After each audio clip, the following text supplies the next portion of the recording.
মেয়েদের স্বভাবই হচ্ছে হালকা জিনিস নিয়ে মাতামাতি করা। একজন মানুষকে সত্যিকারভাবে জানার উপায় হচ্ছে তার স্বপ্নটা জানা। চট করে কারো প্রেমে পড়ে যাওয়াটা কাজের কথা না। অতি রূপবতীদের কারো প্রেমে পড়তে নেই, অন্যেরা তাদের প্রেমে পড়বে, তাই নিয়ম। বাবা মার প্রথম সন্তান হচ্ছে চমৎকার একটি জীবন্ত খেলনা। এই খেলনার সবই ভালো। খেলনা যখন হাসে, বাবা মা হাসে।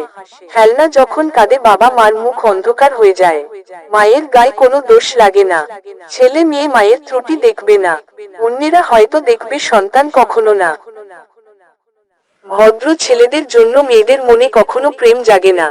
যা জাগে সেটা হলো সহানুভূতি। মেয়েরা গোছানো মানুষ পছন্দ করে না, মেয়েরা পছন্দ করে অগোছালো মানুষ। যে সব মানুষের নাক সেনসিটিভ হয় তাদের কান কম সেনসিটিভ হয়। প্রকৃতি একটা বেশি দিলে অন্যটা কমিয়ে দেয়। লাজুক ধরনের মানুষ বেশিরভাগ সময়ই মনের কথা বলতে পারে না। মনের কথা বড় করে বলতে পারে শুধুমাত্র পাগলরাই। পাগলরা মনে হয় সেই কারণেই সুখী। যে একদিন পড়িয়েছে সে শিক্ষক, সারা জীবনই শিক্ষক। আবার যে একদিন চুরি করেছে সে কিন্তু আজীবনই চোর না, তাহলে পৃথিবীর সব মানুষই চোর হতো।